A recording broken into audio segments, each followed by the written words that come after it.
Hello dear students, welcome to Sri Academy of Science Kannada. So today we are going to see numericals based on forces between two charges.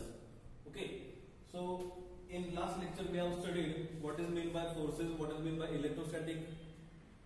Okay, so you have studied what is meant by electrostatic as well as you have seen the formula for forces.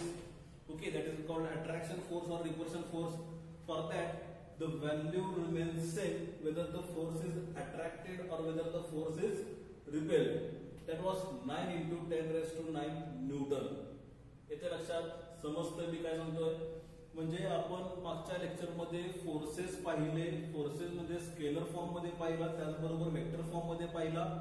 फोर्सला formula काय मिळाला आहे तर फोर्सला formula आपल्याकडे असा आहे की F is equal to 1/4 पाय epsilon 0 Q1 Q2 upon R square. म्हणजे इथं आपल्याला फोर्सचं इक्वेशन आपल्याला माहित आहे. F इज द फोर्स 1/4 पाय इप्सिलॉन 0 हा तुमचा कॉन्स्टंट आहे. त्याचबरोबर force is directly proportional to the product of magnitude of two charges. म्हणजे एक चार्ज Q1 असेल दुसरा चार्ज Q2 असेल तर दोघांच्या मध्ये काय करायचं आपल्याला प्रोडक्ट घ्यायचं आहे. आणि त्याचबरोबर force is inversely proportional to the square of the distance between them म्हणजे कोण बिटवीन टू चार्जेस. एक फॉर्म्युला आपण असा बघितलाय. त्याचबरोबर क्वांटायझेशन ऑफ चार्ज हा एक फॉर्म्युला बघितलाय. मग total charge Q on the conductor is Q is equal to N into E where N is the number of integral number of म्हणजे होल नंबर असेल किती नंबर असेल आणि E म्हणजे charge on electron. That is E is equal to 1.6 into 10 raise to -19 coulomb. एवढी त्याची value आहे E ची. E is the charge on electron. ठीक आहे, म्हणजे प्लस असेल किंवा तो मायनस असेल. मग आता इलेक्ट्रॉन असेल तर मायनस, पॉझिटिव्ह चार्ज असेल तर तुम्हाला प्लस मिळेल. ओके, इथपर्यंत आता हे दोन फॉर्म्युला केले. त्या दोन फॉर्म्युलावरती आपल्याला एक्झाम्पल्स बघायचे. जी तुमची उद्याची टेस्ट जी फिजिक्सची असेल ती फक्त फोर्सेस वरती डिपेंडिंग असेल. त्यामुळे फोर्सेसचे एक्झाम्पल मोस्ट ऑफ करा, सॉल्व्ह करा. जिथं अडचण येत असेल तिथं मला विचारा. ठीक आहे, तर आज आपण या पहिल्या एक्झाम्पल कडे बोलूया. So our first example is what. So first note down these two formulas. F is equal to 1/4 pi epsilon 0 Q1 Q2 upon R square. त्याचबरोबर ह्याची व्हॅल्यू आपल्याला माहित आहे. ती व्हॅल्यू किती आहे तर 1/4 pi epsilon 0 is equal to 9 into 10 raised to 9 Newton. Sorry unit आहे ना, तो फोर्स आहे. युनिट त्याचा वेगळा आहे, कुलम स्क्वेअर असं काहीतरी आपण लिहिलंय बघा. ह्याची व्हॅल्यू फक्त किती आहे 9 into 10 raised to 9. ओके, हे फॉर्म्युला लिहून घ्या. त्याच्यावर त्याचं एक्झाम्पल बघूया. Let us see first example. तर पहिलं एक्झाम्पल काय सांगितलंय, charge on an electron is, म्हणजे एका इलेक्ट्रॉन वरती चार्ज किती सांगितलं त्यांनी तर 1.6 into 10 raise to -19 coulomb. How many electrons are required to accumulate a charge of 1 coulomb. म्हणजे आपल्याकडे एक कंडक्टर आहे, त्या कंडक्टर वरती चार्ज आपल्याला किती सांगितलाय तर चार्ज आपल्याला सांगितलाय 1.6 into 10 raise to -19 coulomb. Okay, म्हणजे त्या इलेक्ट्रॉन वरचा चार्ज आहे तो. मग तुम्ही Q म्हणण्यापेक्षा मी E म्हणतो. E वरचा चार्ज दिला त्यांनी. मग आता त्यांनी काय सांगितलंय, हाऊ मेनी इलेक्ट्रॉन्स, किती इलेक्ट्रॉन असतील are required to accumulate a charge of 1 coulomb. म्हणजे 1 कुलम एवढा जर चार्ज ह्या कंडक्टरला जर असेल, 1 कुलम एवढा जर चार्ज त्या कंडक्टरला असेल तर इलेक्ट्रॉन तर चार्ज तुम्हाला माहित आहे. आणि त्याचबरोबर किती इलेक्ट्रॉन असतील असं त्यांनी आपल्याला विचारलंय. So here are the options A B C D. 6.25 into 10 raised to 18, 6.25 into 10 raised to 19, 62.5 into 10 raised to 18, 62.5 into 10 raised to -18. हे चार ऑप्शन्स आहेत. मग आता बघा, एक कंडक्टर आहे, त्या कंडक्टर वरती इलेक्ट्रॉन वरचा चार्ज किती 1.6 इंटू 10 रेज टू -19. मी त्यांना पहिल्यांदा असं म्हणतो, इलेक्ट्रॉन वरचा charge 1.6 into 10 raise to -19 coulomb. त्याचबरोबर ह्या कंडक्टर वरती चार्ज किती आहे तर 1 कुलम एवढा चार्ज आहे. म्हणजे Q is equal to 1 coulomb. Q is equal to 1 coulomb म्हणजे ह्याच्यावरचा टोटल चार्ज किती आहे तर 1 कुलम एवढा चार्ज आहे. Charge of 1 coulomb. मग आता ह्या एका कुलमच्या चार्ज मध्ये किती इलेक्ट्रॉन्स आहेत हे आपल्याला फाइंड करायचं आहे. मग what will be the formula? Again the formula will be Q is equal to Ne.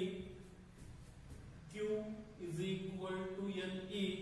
आपल्याला n फाइंड करायचा आहे. n फाइंड करायचा आहे, number of electrons. n is equal to Q by E. How much is Q? Q is equal to 1 coulomb upon electron mass किती 1.6 into 10 raised to minus 19 equal to minus 19 वरती आला plus 19 झाला म्हणजे 1 upon 1.6 into 10 raised to 19 which is equal to. आता हे तुम्ही calculate करा किती येते बघा. हा डेसिमल जर 1 पॉइंट पुढे सरकवला तर तुम्हाला 16 मिळाला, वरती तुम्हाला 10 मिळाला.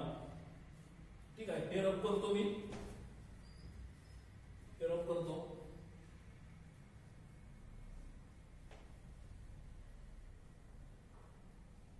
बघा कॅल्क्युलेशन किती येत आहे. Equal to 10 upon 16 into 10 raise to plus 19 किती येते.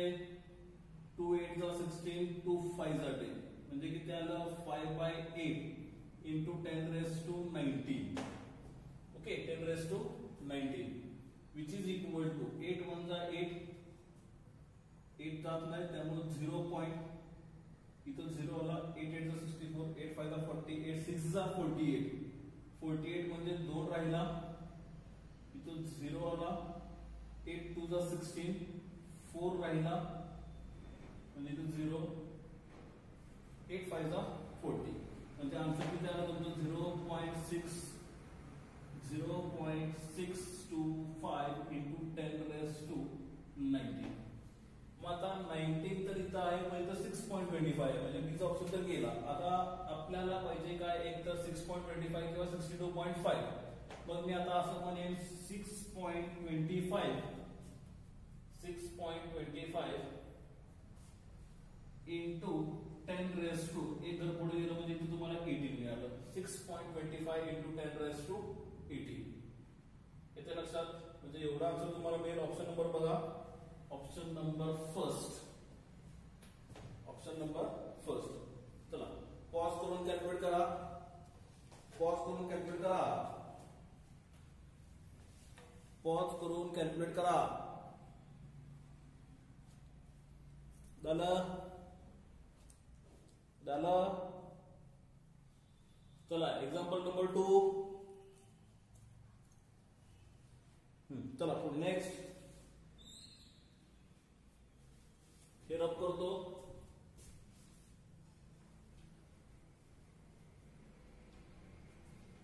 ठीक आहे, चला दुसरा एक्झाम्पल बघा. दुसरं एक्झाम्पल काय आहे. A body is having charge plus 4.8 into 10 raised to minus 18 coulomb. Estimate the number of electrons in excess or shortage. Excess म्हणजे काय तर कमी झालेले म्हणजे त्याला आपण काय म्हणतो शॉर्टेज. मग ते शॉर्टेज नंबर ऑफ इलेक्ट्रॉन्स ते आपल्याला काय करायचे फाइंड करायचे. मग काय करता येईल बघा बरं. मग आता पुन्हा तुम्हाला त्या बॉडीवरती चार्ज तुम्हाला दिलाय म्हणजे मी असं म्हणू का Q is equal to 4.8 into 10 raised to minus 18 coulomb. Okay, काय फाइंड करायचं आहे तर नंबर ऑफ इलेक्ट्रॉन्स फाइंड करायचं आहे. त्याचबरोबर इलेक्ट्रॉन वरचा चार्ज तुम्हाला माहिती आहे. What is the charge on electron तर E is equal to 1.6 into 10 raised to minus 19 coulomb. आता फॉर्म्युला काय येणार, what will be the formula तर Q is equal to Ne म्हणजेच N is equal to Q upon E म्हणजेच N is equal to Q किती आहे आपल्याकडे तर एवढा 4.8 into 10 raised to minus 18 divided by 1.6 into 10 raised to minus 19. ठीक आहे. n is equal to decimal point सरकवला इथं मी अशा पद्धतीने घेतलं. इथं एक घर पुढे गेला म्हणजे एक डेसिमल पॉइंट पुढे गेल्यामुळे इकडचं पण एक डेसिमल पॉइंट पुढे गेला म्हणजे 48/16 into 10 raised to minus 18 minus 19 हा वरती आल्यामुळे काय झाला प्लस 19. ठीक आहे. 4 4 जा 16, 4 1 जा 4, 4 2 जा 8 म्हणजे किती येतोय n is equal to 12/4 into 10 raised to plus 19 minus 18 19 मधून 18 गेले 1 राहिला म्हणजे 10 raised to 1.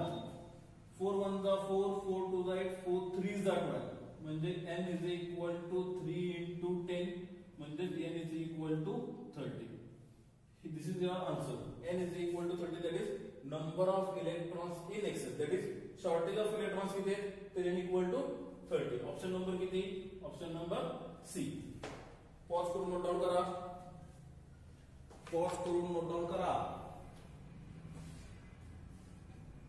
पॉज करा आणि नोट डाउन करून घ्या. ओके, केलं, लिहिलं, पॉज करून नोट डाउन करा. चला झालं का, पुढे जाऊया. चला आता रब करतोय मी, रब करतोय.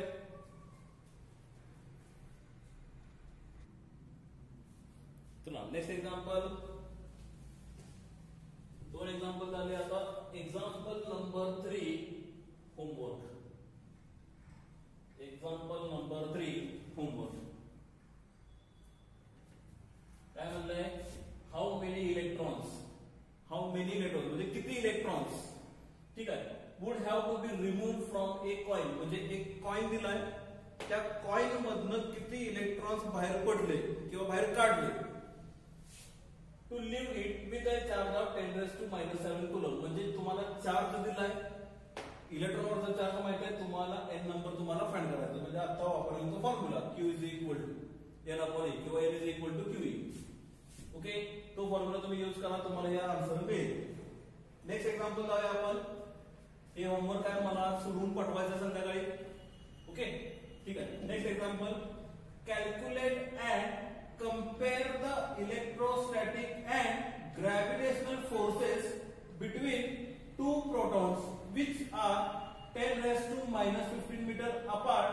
Value of G 6.674 into 10⁻⁻11 meter cube kg inverse second⁻⁻2 and mass of proton is 1.67 into 10⁻⁻27 kg.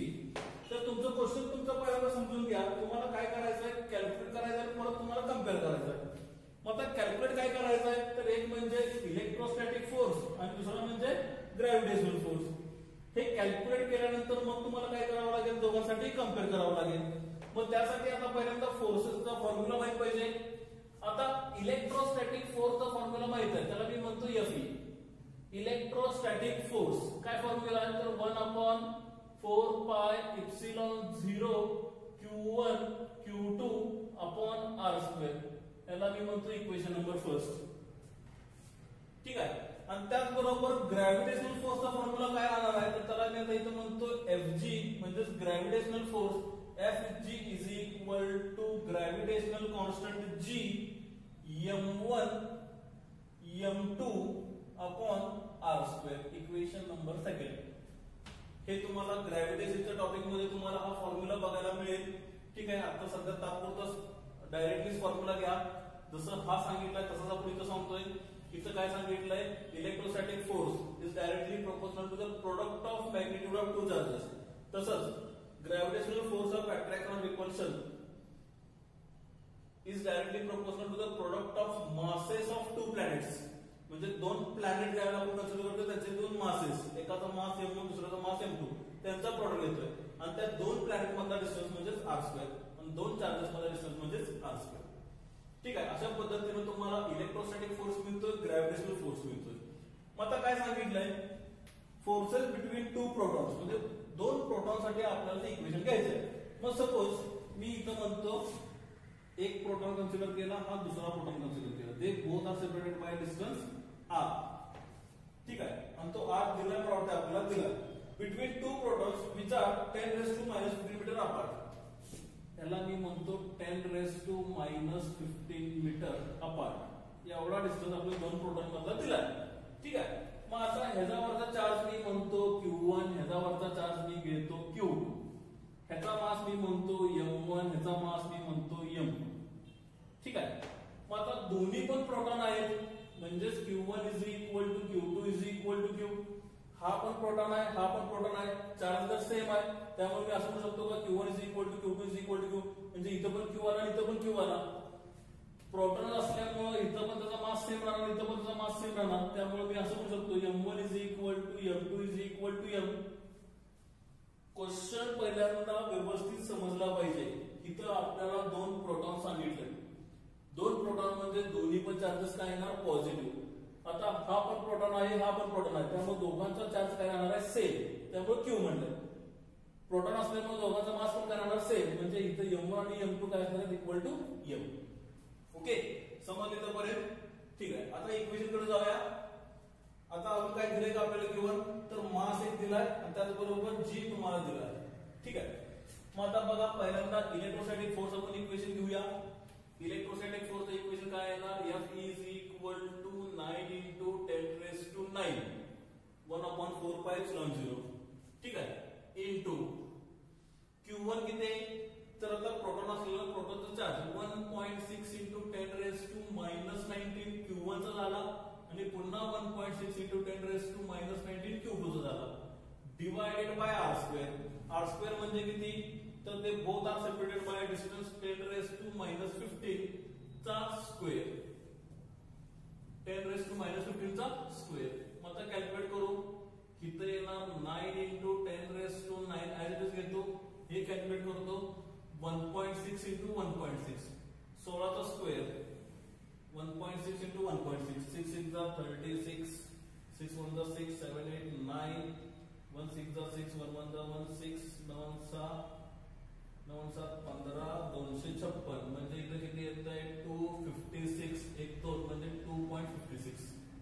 ठीक आहे, 2.56 into -19. आता इथं दोघांच्या मध्ये मल्टिप्लिकेशन साइन आहे. बघा मी काय सांगतो, दोघांमध्ये मल्टिप्लिकेशन साइन आहे. जर हे मल्टिप्लाय एकमेकांना होत असतील तर रेस टू पॉवर जे आहेत त्यांच्यामध्ये काय होतं ऍडिशन. रेस टू पॉवर मध्ये काय होतं ऍडिशन, म्हणजे -19 प्लस -19 असं येणार ते कॅल्क्युलेशन. म्हणजे त्या दोघांच्या मध्ये आपण काय केलं प्लस केलं, प्लस मायनस मायनस म्हणजे -19 किती येते 9 9 18 1 2 3 म्हणजे -38 समजलं. पहिल्यांदा 1.6 आणि 1.6 चं कॅल्क्युलेशन करून घेतलं, 256 मिळालं. 256 दोन पॉइंट आहेत त्यामुळे 2.56 आला. -19 आता 10 raised to -19 multiply by 10 raised to -19. दोघांच्या मध्ये मल्टिप्लिकेशन साइन असल्यामुळे रेस टू पॉवर मध्ये आपण काय करतोय ऍडिशन करतोय मल्टिप्लिकेशन असल्यानंतर. ठीक आहे, मग -19 प्लस -19 प्लस मायनस मायनस -19 म्हणजे -38. ओके, ते मिळालं तुम्हाला आन्सर. आता इथं 10 raised to -15 raised to 2 म्हणजे परत त्याचा काय करायचं स्क्वेअर करायचं. मग अशा वेळेला काय करायचं, इथं हे मल्टिप्लाय करायचं 10 raised to -15 आणि परत त्याचा स्क्वेअर जर असेल तर तो स्क्वेअरची टर्म त्या 15 ला मल्टिप्लाय करायचं. म्हणजे किती येते बघा बरं, 10 raised to 2 5 जा 10 1 आला, 2 1 जा 2 3 आला, 30 आला म्हणजे 15 2 जा 30 -30 15 2 30 म्हणजे 15 into 2 15 2 जा 30 प्लस मायनस मायनस. ठीक आहे, हे मिळालं तुम्हाला कॅल्क्युलेशन. चला आता पुढे सॉल्व करा. किती येते बघा, किती येत आहे 9 ने मल्टिप्लाय केलं 2.56 ला, 9 5 जा 45 9 6 जा 54 9 5 जा 45 45 5 9 50 95 50 9 गुणे 18 9 टू 18 18 आणि 5 23 1 2 म्हणजे 23.04 इंटू म्हणजे 9 हा 2.56 ला मल्टिप्लाय केला, त्याचा आन्सर तुम्हाला मिळाला. आता इथं बघा पुन्हा मल्टिप्लिकेशन साइन आहे 10 ला 10 ला, म्हणजे इथं काय करायचं ऍडिशन करायचं. म्हणजे किती येणार -38 प्लस 9 किती येत आहे -38 प्लस 9 8 मधलं 9 29 -29. ठीक आहे, 8 वरचे गेलं 1 गेलं म्हणजे 29 म्हणजे 10 raised to -29 divided by 10 raised to -30. Okay, म्हणजे आता -30 वरती गेला प्लस 30 झाला म्हणजे 23.04 into 10 raised to -29 into 10 raised to +30 +30 -29 1 राहिला म्हणजे 23.04 is equal to 230.04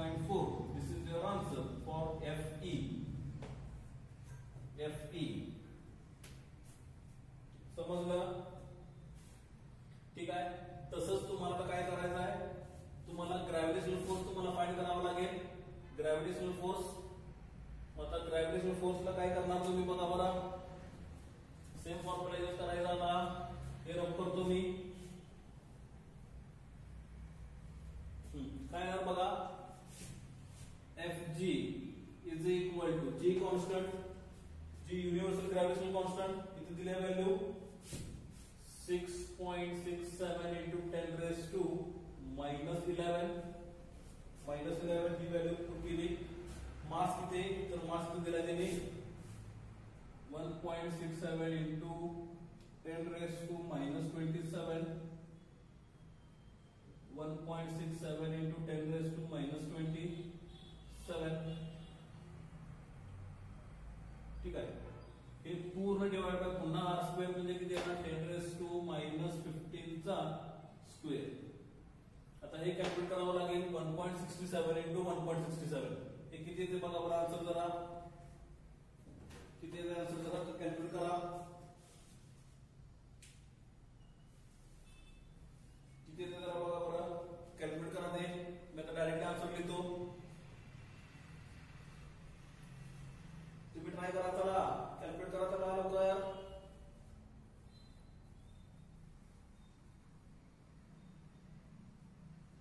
किती आलं,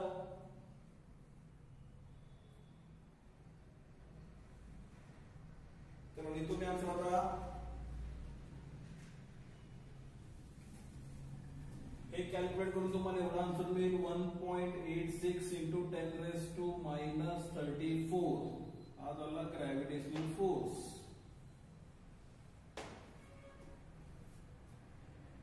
ओके, मग आता आपल्याला काय करायचं आहे, कॅल्क्युलेट तर केला. काय कॅल्क्युलेट केला, एक म्हणजे इलेक्ट्रोस्टॅटिक फोर्स कॅल्क्युलेट केला आणि दुसरा म्हणजे ग्रॅव्हिटेशनल फोर्स कॅल्क्युलेट केला. एवढं तुम्हाला आन्सर मिळालं. आता काय करायचं आपल्याला, कम्पेअर करायचं आहे. कम्पेअर म्हणजे काय, डिवाइड.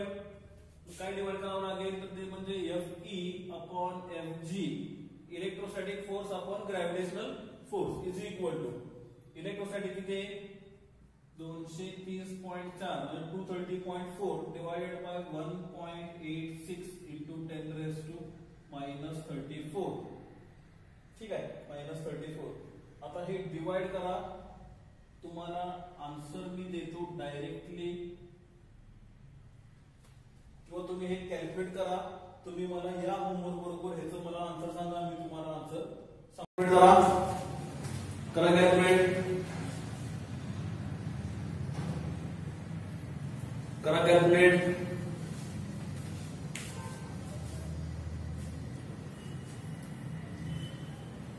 किंवा मी तुम्हाला आन्सर याचं देतोच. त्याचा आन्सर तुम्हाला मिळेल ऑप्शन नंबर बी.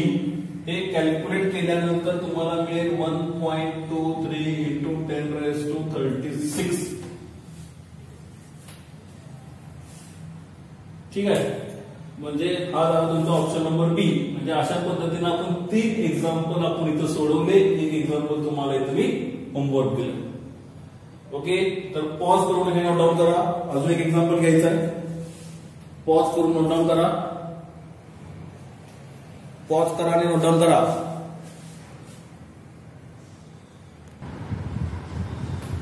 चला next example, example number 5. Question बघा, एक फिगर पण दिलेली आहे. 3 charges of 2 microcoulomb, 3 microcoulomb and 4 microcoulomb are placed at points A, B and C respectively as shown in figure. म्हणजे इथं तुम्हाला फिगर दाखवलेली आहे. तर इथं A पॉइंट आहे, इथं B पॉइंट आहे, इथं C पॉइंट आहे. A B C. ठीक आहे, A B C.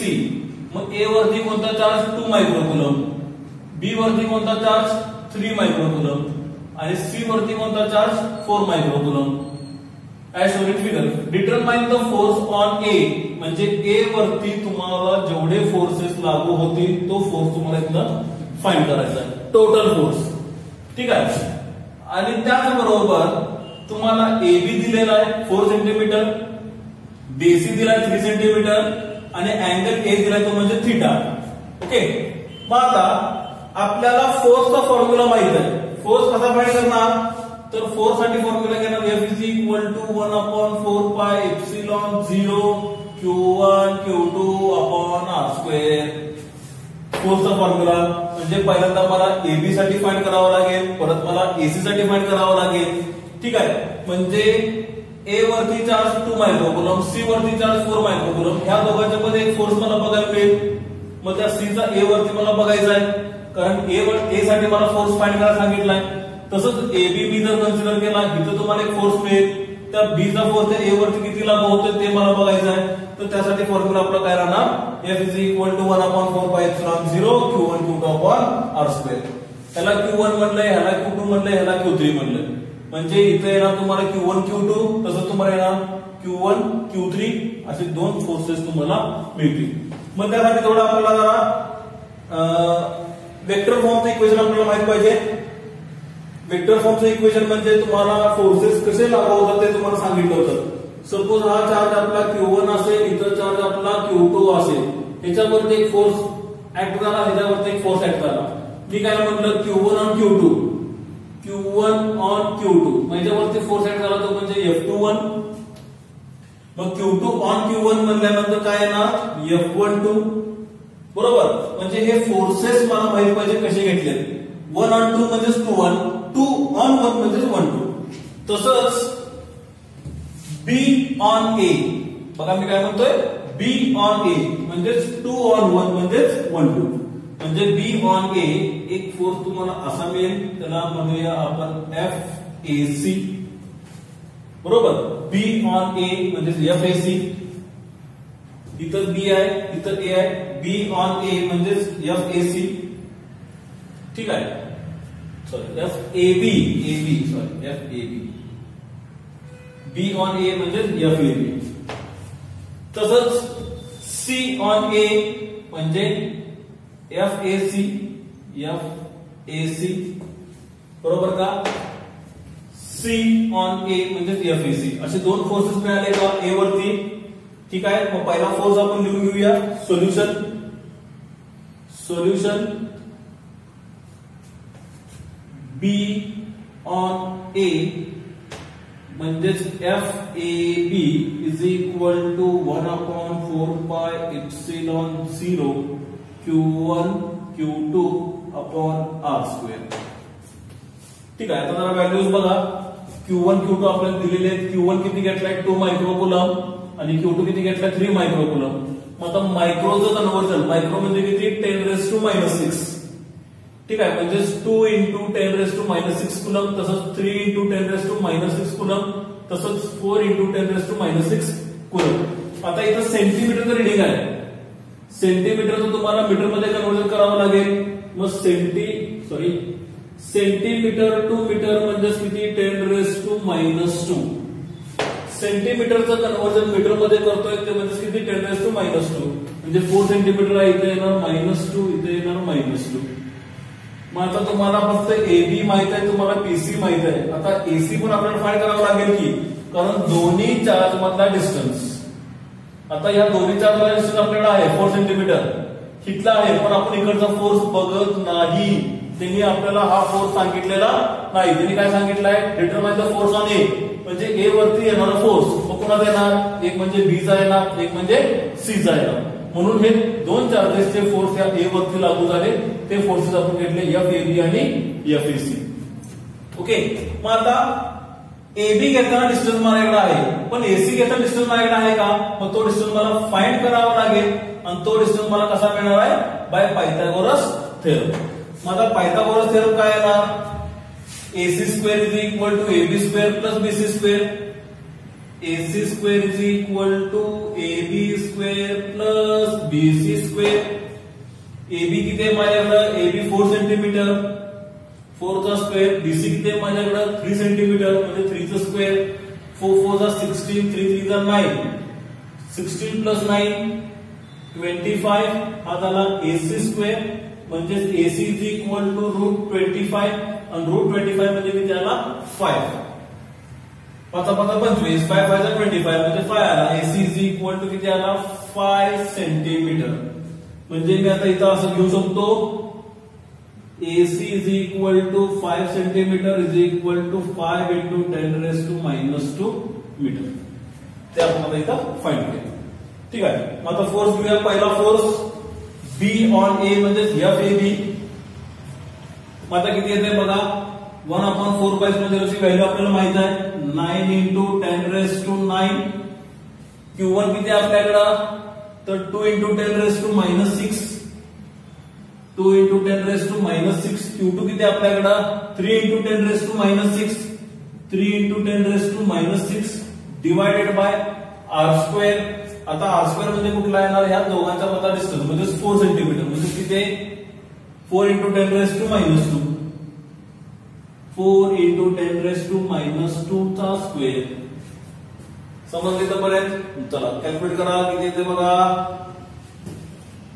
हे येणार 9 into 2 into 3 into 10 raised to 9 10 raised to minus 6 into 10 raised to minus 6 divided by 4 चा स्क्वेअर 4 4 जा 16 16 10 raised to minus 2 चा स्क्वेअर म्हणजे इथं मल्टिप्लाय होणार. मग सांगितल्याप्रमाणे 2 2 जा 4 म्हणजे 10 raised to minus 4. ठीक आहे. कॅल्क्युलेट करा. 2 1 जा 2 2 8 जा 16 2 8 जा 16. ठीक आहे. म्हणजे आता कॅल्क्युलेट करा. थोडा हे रब करतो. चला कॅल्क्युलेशन बघा. किती येते 9 into 1 9 9 into 3 9 3 जा 27 27 upon 8 27 upon 8 into minus sorry plus 9 minus 6 minus 6. आता माइनस माइनस प्लस पण किती 6 सा 12 minus 12 plus 9 minus 12 plus 9 minus 12 plus 9 किती येते 12 मध्ये 9 गेले 10 11 12 minus 3 हा -4 वरती आला +4 झाला +4 minus 3 +1 म्हणजे into 10 raised to +4. ठीक आहे. म्हणजे किती येते मल्टिप्लाय जर केलं तर हे मला मिळेल 270 upon 8. कॅल्क्युलेट करा. 8 1 जा 8 किती येते 8 1 जा 8 8 2 16 8 3 24 8 4 जा 32 म्हणजे किती येते 8 1 जा 8 8 2 6 3 जा 24 24 25 26 27 3 8 8 सॉरी 8 3 16 8 3 24 8 4 28 सॉरी 32 8 32 नाही 8 3 जा 27 3 राहिला 0.083 जा 27 म्हणजे 33.3 असे येते आन्सर. कशाचं FAB हे आहे न्यूटन. युनिट काय ना न्यूटन. काय चुकले का मला बरं 8 3 24 25 27 3 8 3 24 आणि 6 24 येणार इथे येणार 6 6.0 8 8 जा 8 7 जा 56 येणार 7 8 7 जा 56 4 राहिला 8 5 जा 40 8 5 जा 40 बरोबर का म्हणजे 30.75. दिस इज युअर आन्सर. पहिल्याचं नोट डाऊन करा. जरा पॉज करून नोट डाऊन करा. तसं आपल्याला काय करायचं आहे आता झाला FAB फाइंड केला म्हणजे B on A तुम्हाला एवढा फोर्स मिळाला. आता C on A म्हणजे तुम्हाला FAC फाइंड करायचा आहे. आता FAC असंच कॅल्क्युलेशन येणार. किती येते बघा FAC is equal to constant केलं डायरेक्ट देतो 9 into 10 raised to 9 इथं येणार Q1 Q3 upon R square म्हणजे किती 9 into 10 raised to 9 Q1 किती आपल्याकडे 2 मायक्रोकुलम म्हणजे किती येणार 2 into 10 raised to minus 6 आणि Q3 किती आपल्याकडे Q3 4 मायक्रोकुलम म्हणजे 4 into 10 raised to minus 6 divided by R square. R किती मिळालाय 5 म्हणजे सेंटीमीटर टू मीटर मध्ये किती येतंय 5 into 10 raised to minus 2 चा स्क्वेअर किती येतंय 4 2 is 8, 8 8 is 64, 8 9 is 72 upon 5 5 is 25, 5 is square 25. 4 2 is 8, 8 8 is 64, 8 9 is 72. Okay, म्हणजे आता राहते किती? हा आला 10 raised to 9, इथं आला 10 raised to -6, इथं आला 10 raised to -6, इथं मल्टिप्लाय झाला 2 to the 4, -4 आला, -4 वरती गेला, प्लस झाला 10 raised to 4. किती येते बघा, सेम मला सांगता येणार, 6 6 किती 12, -12 प्लस 4, 9 आणि 4 डायरेक्टच घेतो, 9 10 11 12 13 प्लस 13 -12 1 आला, म्हणजे किती येत आहे? Into 10 raised to 1. आता हे कॅल्क्युलेट करा, किती येते बघा बरं. 72 divided by 25, 72 divided by 25 something तुम्हाला डायरेक्टली तुम्ही 28.8, 2.8 म्हणजे इथं 10 मल्टिप्लाय झाला म्हणजे 28.8 न्यूटन असा तुम्हाला फोर्स मिळेल FAC. चला, हे दोन फोर्सेस आलेत आपल्याला, अजून आपल्याला फाइंड करायचं आहे. झाले तर बरेच. चला, पॉज करून नोट डाऊन करा, पॉज करून नोट डाऊन करा.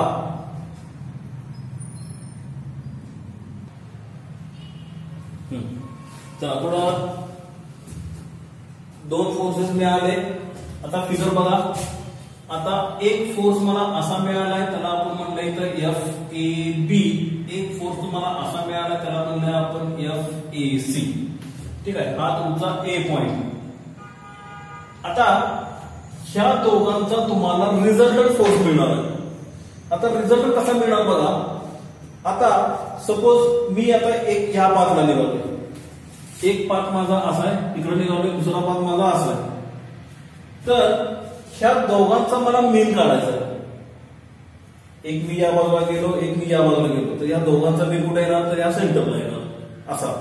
म्हणजे ह्याचा रिझल्टंट मला कुठं बघायला मिळेल? तर हा रिझल्टंट मला बघायला मिळेल. ठीक आहे, तसंच इथं मला FAB मिळतोय, इथं मला FAC मिळतोय, तर या सेंटरला मिळेल नेट फोर्स किंवा रिझल्टंट फोर्स. ठीक आहे, आता रिझल्टंट फोर्स काढण्यासाठी आपल्याकडे एक फॉर्म्युला आहे, जो तुम्हाला स्केलर्स आणि वेक्टर्स या टॉपिक मध्ये तुम्हाला तो फॉर्म्युला मिळेल. तो फॉर्म्युला मी आता डायरेक्टली लिहितोय म्हणजे तुमच्या लक्षात येईल. तर resultant R is equal to P² plus Q² plus 2PQ cos theta square root मध्ये. This is the formula for resultant vector. म्हणजे रिझल्टंट वेक्टर साठी तुम्हाला हा फॉर्म्युला मिळतोय, जो तुम्हाला स्केलर आणि वेक्टर टॉपिक मध्ये तुम्हाला त्याचं डेरिव्हेशन बघायला मिळेल. सध्या मी आता इथे डायरेक्ट घेतोय. मग हा फॉर्म्युला इथं लागू करायचा. इथं P म्हणजे काय? P म्हणजे तुम्ही AB कन्सिडर करा. Q म्हणजे काय? तर AC कन्सिडर करा. म्हणजे काय ना, रिझल्टंट फोर्स म्हणजे नेट फोर्स.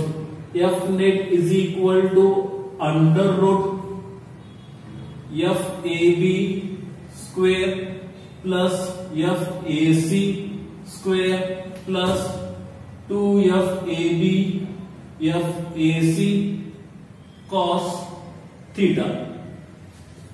आता थीटा आपल्याला माहित नाही, थीटा काय करावं लागेल? थीटा तुम्हाला फाइंड करावं लागेल. आता इथं फिगर जर तुम्ही बघितली तर फिगर बघा कशी आहे. तर इथं तुम्हाला असं काहीतरी मिळतं. हा अँगल तुम्हाला थीटा दिलाय, म्हणजे हा अँगल थीटा जर असेल तर हा टोटल अँगल किती मिळणार आहे? पुन्हा थीटा मिळणार आहे. ठीक आहे, अपोजिट अँगल्स पण आता थीटा फाइंड करण्यासाठी तुम्ही हा ट्रायंगल रेफर करायचा आहे. कुठला ट्रायंगल? ABC. कारण प्रत्येक साइड तुम्हाला माहिती आहे 5 3 आणि 4, 5 3 4 साइड माहिती आहेत की जेणेकरून तुम्हाला थीटा फाइंड करता येईल. मला थीटा कसा फाइंड करायचा बघा. तर ट्रिग्नोमेट्रिक रेशोचा formula sin theta is equal to, इथं लिहितो मी, थीटा आपल्याला फाइंड करायचा आहे. sin theta is equal to opposite to the hypotenuse, opposite to the hypotenuse. Opposite म्हणजे किती आहे साइड? अपोजिटची साइड 3, हायपो किती आहे? हायपो 5 म्हणजे 3/5. किती येते बघा बरं? 3/5. 5 0 0 पॉइंट 5 6 30 0.6 आला sin थीटा. मग theta is equal to sine inverse 0.6. Theta is equal to तुम्हाला मिळेल, थीटा इज इक्वल टू तुम्हाला मिळेल 36 degree 82 minute. 36 degree 36 degree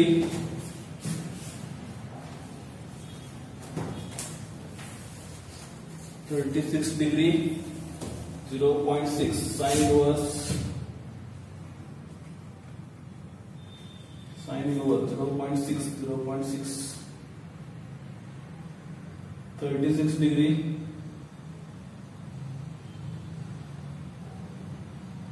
52 minute. 52 minute हा मिळाला थीटा. आता इथं कॅल्क्युलेशन हे ऍक्च्युअली लॉग मध्ये आपण करतोय, जे अजून तुम्हाला झालेलं नाही. आता ज्या वेळेला तुम्ही ऑफलाईनला याल, ऑफलाईनला आल्यानंतर पहिल्यांदा तुम्हाला हा लॉग टेबल तुम्हाला शिकवला जाणार आहे. कळतंय मी काय सांगतोय? लॉग टेबल तुम्हाला शिकवला जाणार आहे. तर आता तात्पुरतं फक्त समजून घ्या की कसं फाइंड केलंय. हे सगळे फॉर्म्युला स्टेप वाईज द्या. नंतर तुम्ही ज्यावेळेला शिकवलं जाईल त्यावेळेला तुमच्या लक्षात येईल की कसं सोडवायचं आहे. ठीक आहे. आता तात्पुरतं हे फॉर्म्युला तुम्हाला माहित आहे. अकॉर्डिंग टू ट्रिग्नोमेट्रिक रेशो जे तुम्हाला 10th मध्ये झालंय. 3/5 चा आन्सर 0.6 आलं. साइन पलीकडे गेला, थीटाला इथंच ठेवलं, साइन पलीकडे गेल्यामुळे साइन काय झाला? इनवर्स. मग 0.6 ची व्हॅल्यू बघितली तुम्हाला डिग्री किती मिळाला? 36 डिग्री 52 मिनिट. जो अँगल तुम्हाला इथं सबस्टिट्यूट करायचा आहे तो अँगल आपण काय केला? या फिगर वरून फाइंड करून घेतला. ठीक आहे. समजलं इथपर्यंत? ओके. चला पुढे आता कॅल्क्युलेशन करूया. तर आता हे रब करतो मी.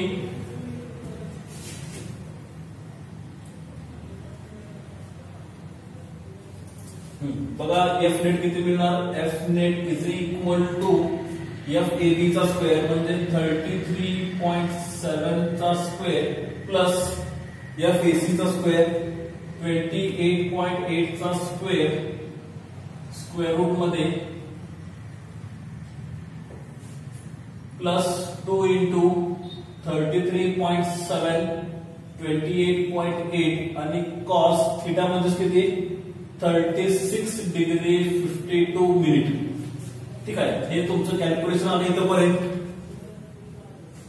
आता बघा बरं, सगळ्या व्हॅल्यू सबस्टिट्यूट केला. एफ ए बी ची व्हॅल्यू सबस्टिट्यूट केली, स्क्वेअर असल्यामुळे त्याचा स्क्वेअर झाला. एफ ए सी चा स्क्वेअर परत त्याचा स्क्वेअर झाला. हा 2 तुमचा इथं. एफ ए बी ची व्हॅल्यू 33.7, एफ ए सी ची व्हॅल्यू 28.8 आणि कॉस 36 डिग्री 52 मिनिट. ठीक आहे. आता हे सगळं तुम्ही कॅल्क्युलेट करा, तुम्हाला आन्सर मिळेल. मी ह्याचा आन्सर तुम्हाला सांगतो. कॉस 36 डिग्री 52 मिनिटचं, तर ते आन्सर मिळेल तुम्हाला 0.8. कॉस 36 डिग्री 52 मिनिटचा आन्सर किती आहे? 0.8. मग आता बाकीचं सगळं कॅल्क्युलेट करा, परत त्याचा स्क्वेअर रूट काढा किंवा स्क्वेअर रूटच्या फॉर्म मध्ये आन्सर आणून दाखवा मला, किंवा सांगा, मी तुम्हाला होमवर्क देतो. त्याचं कॅल्क्युलेशन करा आणि जे आन्सर येईल त्याबद्दल तुम्हाला सांगा. मग तुम्हाला मी स्क्वेअर रूट कसा फाइंड करा ते मी तुम्हाला नंतर सांगतो. ठीक आहे. सध्या इथं कोणतं फाइंड करा. कळाला फॉर्म्युला? तर हा फॉर्म्युला तुमचा आहे according to resultant vector P square plus Q square plus 2pq cos theta. मग पी म्हणजे काय कन्सिडर केला? F A B. क्यू म्हणजे काय कन्सिडर केला? F A C. आणि 2pq म्हणजे 2f A B F A C आणि हा cos थीटा. आणि थीटा कसा फाइंड केला? From the trigonometric ratios angle. sin theta is equal to opposite to the hypo. तसंच मी cos घेऊ शकतो. cos theta is equal to adjacent to the hypo 4/5. तेवढंच आन्सर तुम्हाला मिळेल. ठीक आहे. थीटा तुम्हाला त्या दरम्यानच मिळेल. चला या सगळ्या व्हॅल्यू सबस्टिट्यूट करा, कॅल्क्युलेट करा, मला आन्सर मला होमवर्क मध्ये द्या. ठीक आहे. तर आज आपण एवढे एक्झाम्पल्स 5 एक्झाम्पल्स बघितले. त्यातले तुम्हाला एक होमवर्कला दिलंय आणि त्याचबरोबर एक कॅल्क्युलेशन तुम्हाला होमवर्कला देतोय. ठीक आहे. आजच्या संध्याकाळी मला हे होमवर्क पाठवा सगळ्यांनी, ते मी चेक करतो. मग आजचं लेक्चर आपण आज इथंच थांबवतोय. होप सो तुम्हाला आजचं लेक्चर आवडलं असेल. जर तुम्हाला लेक्चर आवडला असेल तर प्लीज लाईक करायला विसरू नका. जर तुम्ही चॅनलला सबस्क्राईब केलं नसेल तर त्याला सबस्क्राईबही करा. आणि जर तुम्हाला वाटलं तुमच्या मित्रांच्यावर तुम्ही शेअरही करू शकता. ठीक आहे. थँक्यू.